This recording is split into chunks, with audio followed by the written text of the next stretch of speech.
pleural rub is the name given for pleuritic lung sounds that are heard on auscultation.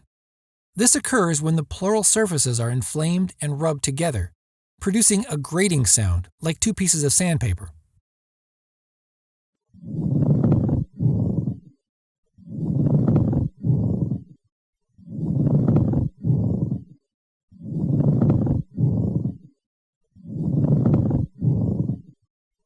Specific conditions that can cause pleural rubs include pneumonia, pulmonary embolism, rib fracture/trauma, tuberculosis, infections, and pleurisy.